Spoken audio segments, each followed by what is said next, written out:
ઉમિયા મંદિર દ્વારા તો પ્રાપ્ત થઈ જ રહ્યું હતું. એ ઘણા બધા એવા વિદ્યાર્થીઓ છે કે આ શિક્ષણની નગરી એવા મોડાસામાં ભણવા અર્થે પણ આવે છે.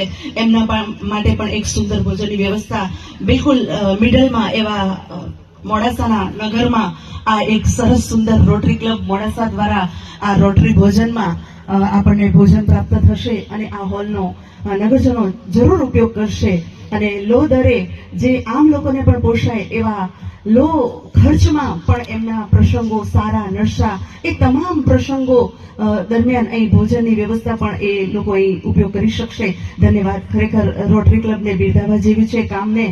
અને એ જ ક્રમમાં રોટરી અંતિમ વિશ્રામો જેઓ શામળાજી રોડ પર જેઓ શરૂ કરવા જઈ રહ્યા છે તો અને ખરેખર આ આપણે ટેકનિકલ ટીમને કહીશું પહેલા કે એ શા માટે આવો એક વિચાર આવ્યો છે. કમલેશભાઈ પટેલના મુખે આપણે સાંભળીએ કે આ રોટરી અંતિમ વિશ્રામો એ શા માટે જરૂર પડી. કમલેશભાઈ મુખે આપણે સાંભળીએ ડિસ્પ્લે પર. સાહેબ, રોટરી અંતિમ